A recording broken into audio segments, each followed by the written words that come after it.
wrote a questionnaire, what will the 21st century hold? Maybe there'll be a time all over North America, and with people, teams sent out from here all over the world, maybe there'll be a time of people preaching radical messages and living radical lives filled with radical power, making a radical impact, blazing with fire and setting people and cities and nations on fire. Maybe it'll be different. It's a strange sight when you see one of these gorgeous cathedrals and it just can seat 150 or 200 people. You think, what in the world is it for? What is church? I can't believe for a split second it's the will of God that we build these multi-million-dollar buildings and fill them once or twice a week for a lovely meeting. We can get rid of this foul notion, which is an unscriptural notion of going to church, as opposed to understanding that it's a matter of being the church. Lord, what does it mean? How do we live it out? How do the walls come down? I cannot relate to the American dream.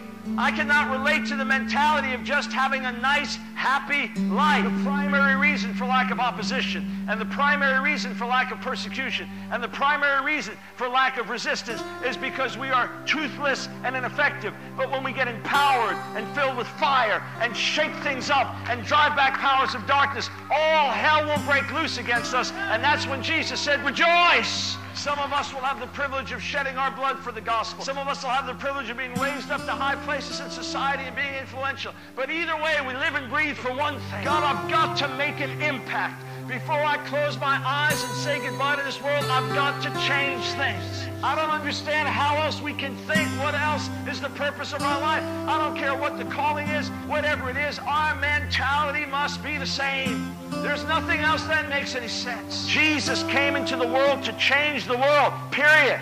There was one purpose. He was going to go to the cross and die and rise from the dead and send His Spirit on those He had called out and equipped so we could go and follow in His footsteps and make a difference. We must take hold of it afresh. We must consecrate ourselves afresh. We must eat it and live it and breathe it and think it and sleep it. We are here to do the will of God, period. We are here to make a difference, period. And everything else is secondary. Whatever God gives us in this world is so that we can go and set the world on fire. Jesus, the revolutionary who came to overthrow the status quo and set up the kingdom of God and drive back the powers of darkness, and said, leave everything and follow me. All over America, with thousands and thousands of young people gathering together.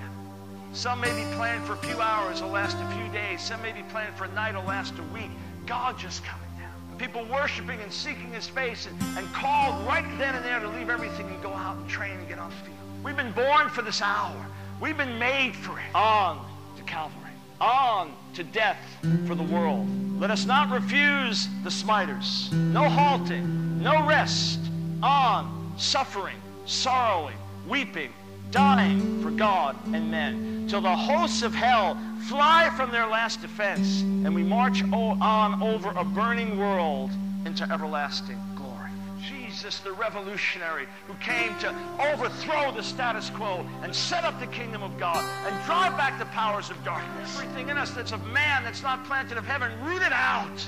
Some of us will have the privilege of shedding our blood for the gospel. There's nothing else that makes any sense. God, I've got to make an impact. Before I close my eyes and say goodbye to this world, I've got to change things.